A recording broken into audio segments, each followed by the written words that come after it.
sa mga bago pa lang dito sa channel ng Donmar TV, mag-subscribe na po kayo. Kasi kung magsasubscribe kayo, updated kayo lagi sa ating mga opinion at balita dito.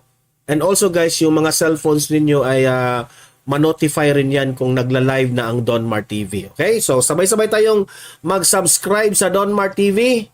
1, 2, 3, go! Nakasubscribe na ba lahat? Alam nyo, napansin ko po ito ngayong mga panahon na ito, na kahit yung mga kaibigan nating hindi mahilig sa politika ay nagulat at nasyak po sa mga pangyayari kay Pangulong Duterte. Marami po sa inyo ang naawa, nalungkot, yung iba nagalit sa ginawa nila kay Pangulong Duterte. Naintindihan ko yung damdamin ninyo. Kaya lang, hindi ho kasi sapat yun. Mga kababayan, hindi ho sapat na tayo ay umiyak, tayo ay maawa. Hindi kailangan ni Pangulong Duterte ng awa natin o iyak natin. Ang kailangan po ni Pangulong Duterte ay yung ating paninindigan. Anong ibig ko sabihin nun ng paninindigan? Kung ikaw ay pulis, kung ikaw ay sundalo, kung ikaw ay opisyal ng gobyerno, tumayo ka para kay Pangulong Duterte.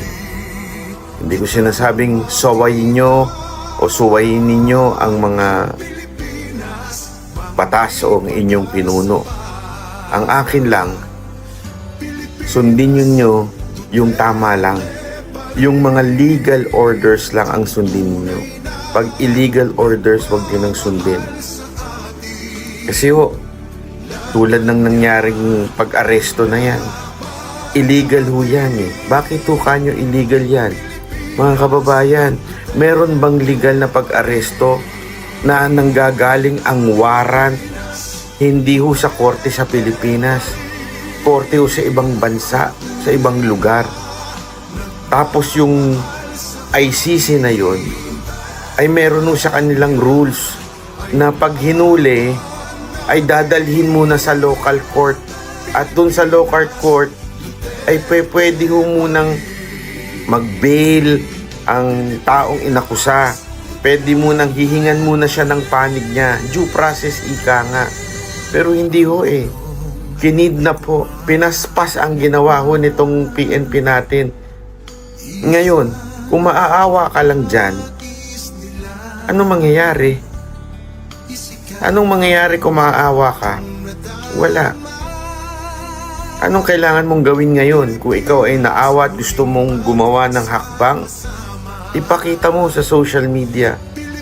Magsalita ka sa social media. Just be honest with yourself. Alam mo yon, hindi mo kailangang mag-post o mag-video. Kung hindi mo naman, ikaw ay nahihiya ka, at least man lang magbigay ka ng expression mo na tama na to. Mali na yung ginagawa mo, Marcos. Mali na yung ginagawa mo, Torre. Mali yan. Alam nyo, nung tayo ay humingi ng tulong kay Pangulong Duterte para ayusin ang ating bayan, ginawa niya. Di ba ho? Ginawa niya ho ang tumulong. Ba't ko nasabi? Marami sa atin, yung mga kamag-anak natin, adik. Kamag-anak natin, nagtutulak. Anong ginawa ho? Diba? Dahil kay Pangulong Duterte, sumuko sila, nagbagong buhay sila.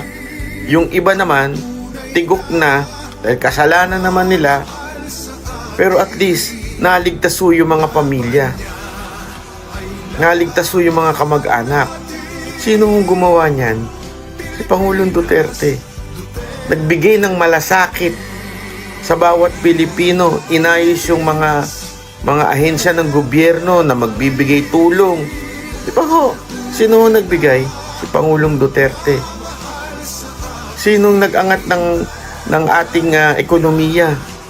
Kahit po tayo'y nasa pandemya, tinulungan tayo na makakuha kagad ng bakuna kahit ayaw tayong bigyan ng mga western countries. Ginawa niya ng paraan. Pero ngayon, tayo naman ang kailangan ni Pangulong Duterte. Tayo pong mga Pilipino ang kailangan niya. Huwag naman po sana na puro awa lang. Ipakita ho natin, isigaw natin sa social media, at kung merong pagtitipon, mga kababayan, sumama kayo. Ito'y isang mapayapang pagtitipon at gabi ng panalangin para ho kay Pangulong Duterte. Ulitin natin yung nasa picture na yan, no? Yan ho yung meeting de avance sa Luneta. Ulitin po natin yan. Ipahayag natin ang ating pasasalamat at suporta kay Pangulong Duterte. Ipanalangin po natin siya. Magsalita ho tayo. Mag-post ho tayo. At higit sa lahat, sumama tayo sa pagtitipon. Lumabas tayo. Ipakita natin na ayaw na natin itong nangyayari. Ayaw natin yung pang-aabusong ginagawa ng gobyernong ito kay Pangulong Duterte.